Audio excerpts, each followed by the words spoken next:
Curso de Arduino, aula 6. Vocês devem ter visto na aula anterior que haviam várias repetições de trechos de código. Vejam, esse trecho é igual a esse, só varia o número, que é igual a esse. Aqui varia 2, 3, 4. E aqui em cima também, ó, tem duas linhas com o número 2, duas linhas com o número 3, etc.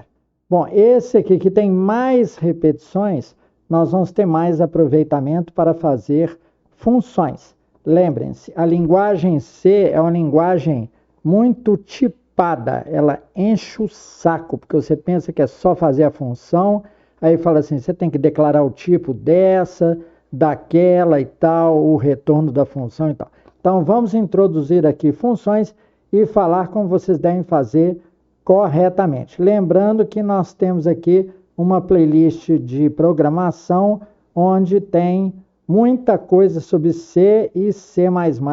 Aconselhamos fortemente vocês a verem aquela playlist de programação.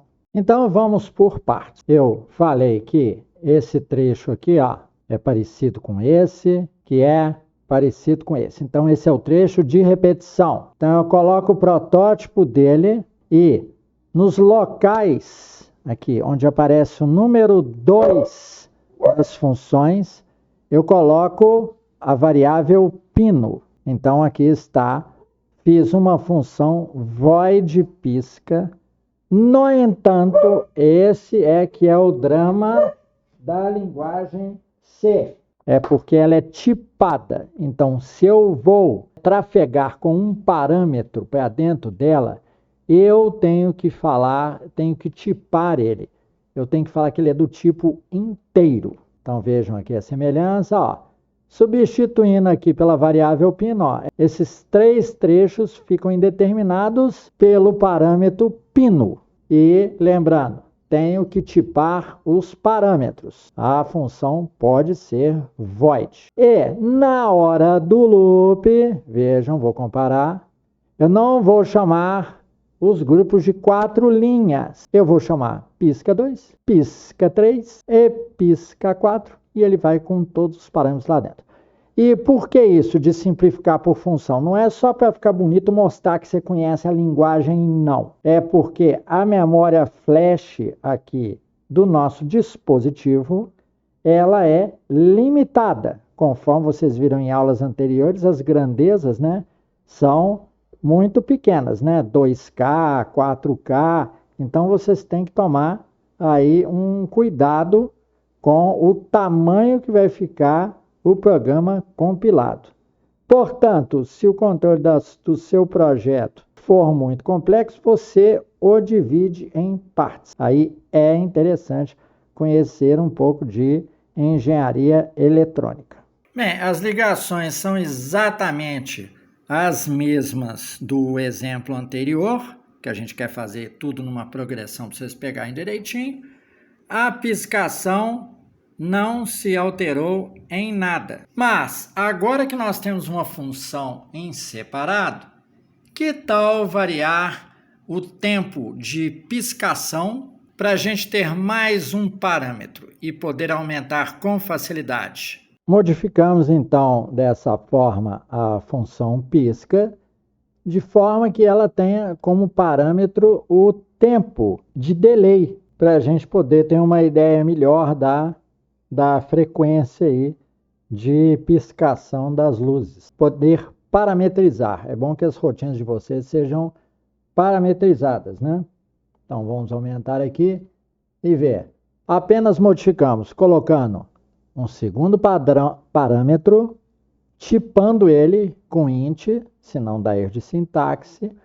Colocamos o digital write, número de pino, indeterminado então, em low, aqui embaixo o high, e o delay nós declaramos como t.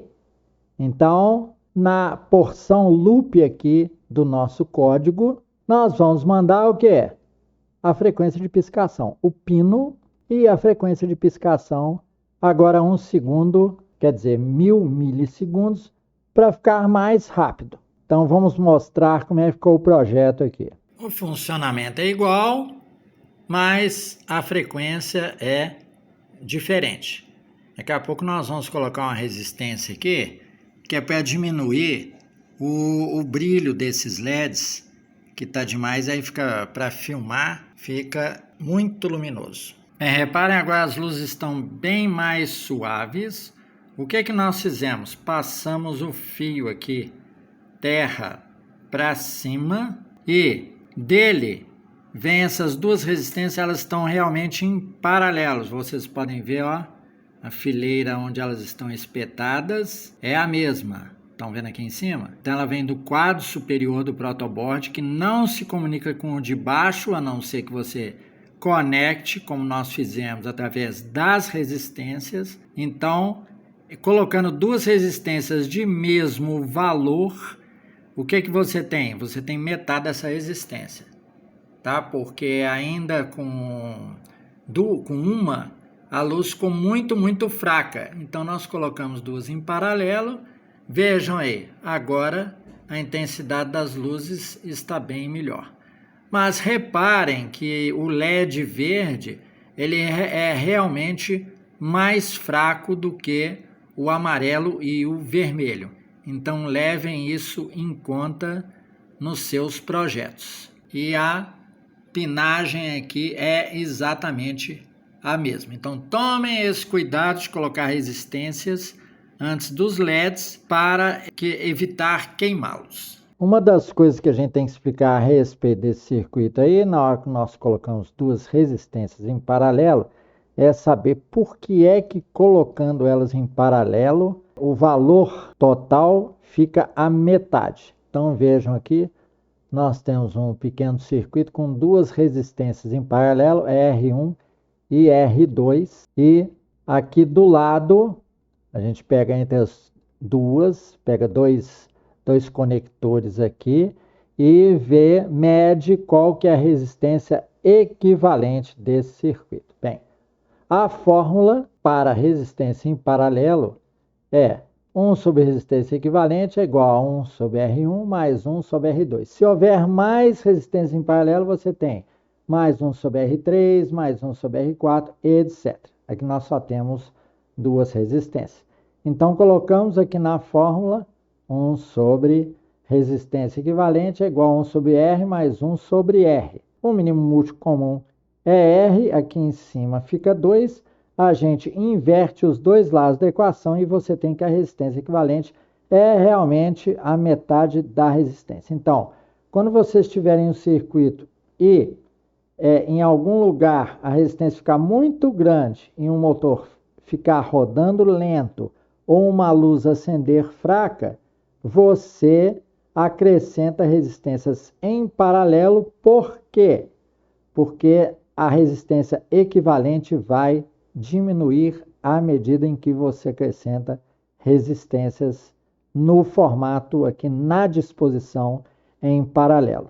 Por isso que nós obtivemos um brilho ideal dos LEDs colocando aquelas duas resistências em paralelo. Bem, então acreditamos que demos uma boa visão de funções, da simplificação do código, né? Do circuito, da atenuação via resistores. Se vocês quiserem mais detalhes sobre os componentes, é só rever as aulas 1 e 2. E aí vocês vão ver para que serve um resistor. Então, acredito que vocês estão ficando doutores em funções para simplificar o seu código, para entendê-lo, para parametrizá-lo com mais precisão e poder fazer mais experiência e, além disso, fazer um circuito melhor, lembrar dos resistores na hora dos LEDs ou de algum aparelho sensível.